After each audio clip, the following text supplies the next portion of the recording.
I will continue speaking, but it will be really nice if meanwhile the slides will be restored, because the next part of the presentation shows some visualization, so it will be good to have it. Yes, let's take constructively my example about switching off, because it's a real question if we as statistical offices cannot provide at the moment the data to measure the SDGs, but we could work in partnerships with other data producers, and we could appear in the data chain as validation or guaranteeing setting of standards and ensuring quality. Why not to adopt the indicators as part of the indicator set? For example, we have a very nice example in our European case. We have a bird index, which we started to produce with a non-governmental organization, and it's based on crowdsourcing, that people go, they collect, they observe birds, and they provide the input data for measuring the bird index. And this is very nice, because this shows that official statistics is also open to a partnership with citizens. So then the one additional challenge which I wanted to share with you is that for people who work with numbers, when we have to measure a progress, we imagine that we should have a quantitative target, and then we could measure through the indicator whether we are close or far away from the target.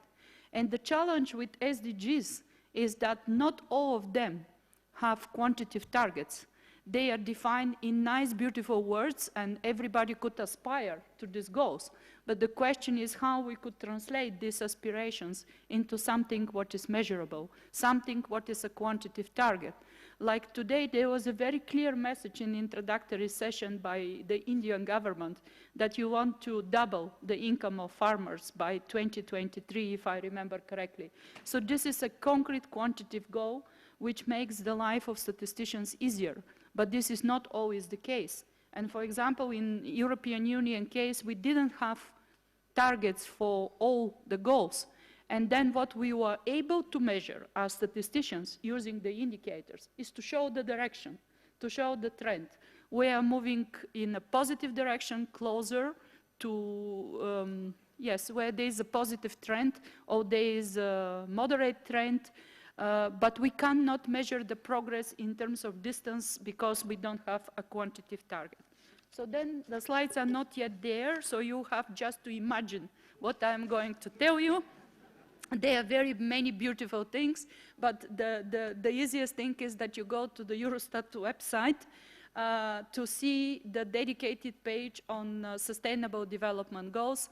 And this is my key message. My key message is that it's equally important to communicate well what we produce as indicators, equally important to just issue the numbers, that there should be a communication, modern communication, so that our numbers continue to exist, that they are reused, not only by policymakers, but different user groups.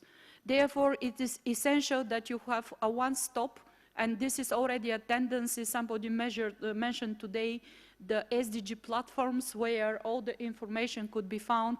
This is extremely important, especially when we have so many reporting lines, different levels of reporting, so that we have a communication policy which navigates the users, that they find the stories behind the numbers.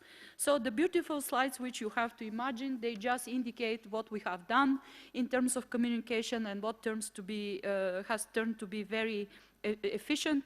Of course, we have the classical reports. We have already 3 editions of sustainable development in the European Union. We have a short version, a brochure, which summarizes on 1 page each of the goals.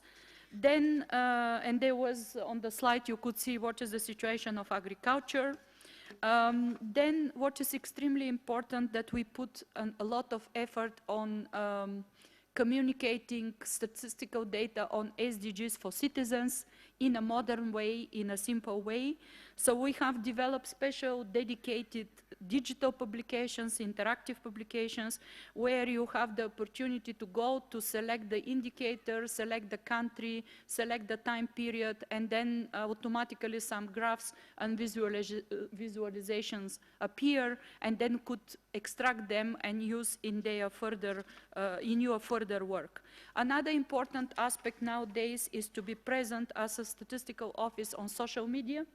So we also try to provide simple messages, time from time, to remind what do you think about European Union situation concerning the Sustainable Development Goal 4, for example, for education, and then we produce a simple tweet, usually with visualization, which is easy to be translated in the 24 languages of the European Union, because at the end, I guess this is relevant for India as well, people, we are there. People would like to see the simple communication in their national languages. And we also use any occasion, like for example, there is an International Teachers' Day, to publish something related to SDGs.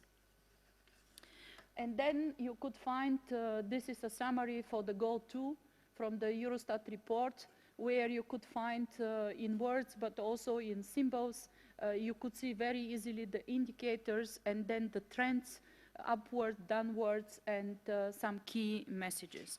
So this part, so these several slides, which I'm not going to go back in order to save time, they just emphasize again that communication is extremely important.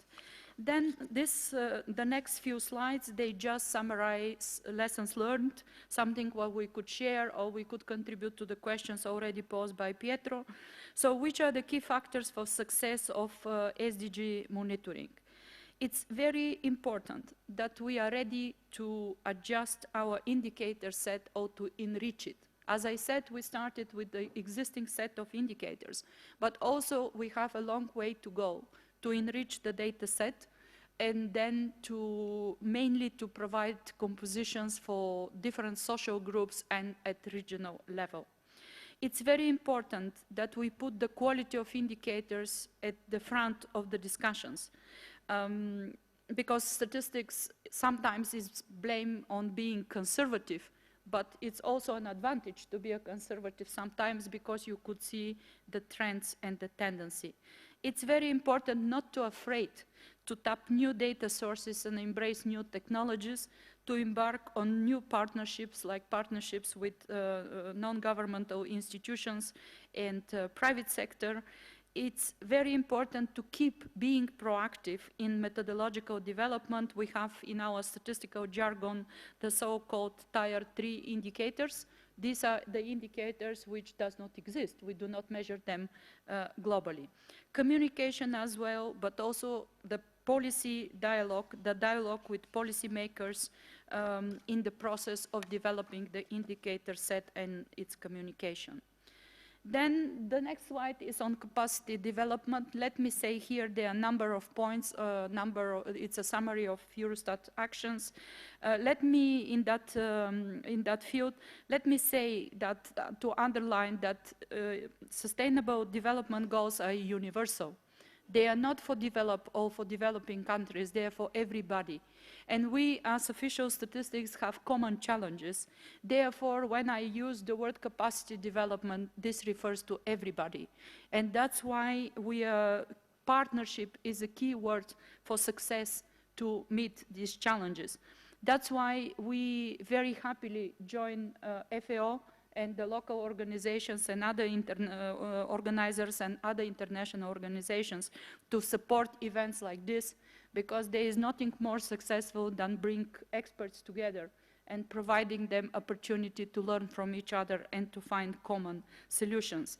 We also participate very actively together with EU member states in developing the new indicators and new methodologies, and also to contribute to the global reviews of SDGs with the aim to make statistical globally fit for the requirements of sustainable development goals.